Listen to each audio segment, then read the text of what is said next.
സുധാരേട്ടാ, ഈ ചർച്ച നടത്തിയോ? നിങ്ങൾ തമ്മിൽ കൂടിക്കാഴ്ചയുണ്ടോ? എന്തൊക്കെ കേസ് പറഞ്ഞു? നമ്മൾ ചർച്ചയൊന്നും നടത്താനില്ല. നമുക്ക് തമ്മിൽ കുറെ കാര്യങ്ങളൊക്കെ സംസാരിക്കാനുണ്ട്. അത് സംസാരിച്ചു. അതൊന്നും ഇതുപോലെ കാതലായ ഒരു രാഷ്ട്രീയ പ്രശ്നത്തെ മുന്നിൽ നിർത്തിയിട്ടല്ല. അല്ലാത്ത പ്രശ്നങ്ങളിൽ നമ്മൾ കുറച്ച് കാര്യങ്ങൾ സംസാരിക്കാനുണ്ടായിരുന്നു. നമ്മളൊരു നാട്ടുകാരാണ്, അയൽപക്കക്കാരാണ്, അടുത്ത സുഹൃത്തുക്കളാണ്, നമുക്ക് പല വ്യക്തിബന്ധങ്ങളുണ്ട്. ആ ബന്ധത്തിന്റെ അടിസ്ഥാനത്തിലുള്ള പ്രശ്നങ്ങൾ മാത്രം നമ്മൾക്ക് സംസാരിച്ചു. സുധാരേട്ടാ, ഈ മുഖ്യമന്ത്രിയെ തീരുമാനിച്ചതിന് ശേഷം നിങ്ങൾ തമ്മിൽ ആദ്യമായിട്ട് കാണുകയാണ്. അപ്പോൾ ആ ഒരു സാഹചര്യത്തിൽ ആ കാര്യങ്ങളൊക്കെ ചർച്ചയായോ?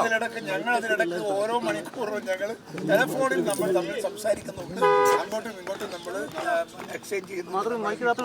ഈ മന്ത്രിസഭ രൂപീകരണത്തിലെ അഭിപ്രായങ്ങളെ സംബന്ധിച്ചുള്ള കാര്യങ്ങളിൽ കേസുമായി ചർച്ച നടന്നിട്ടുണ്ടോ?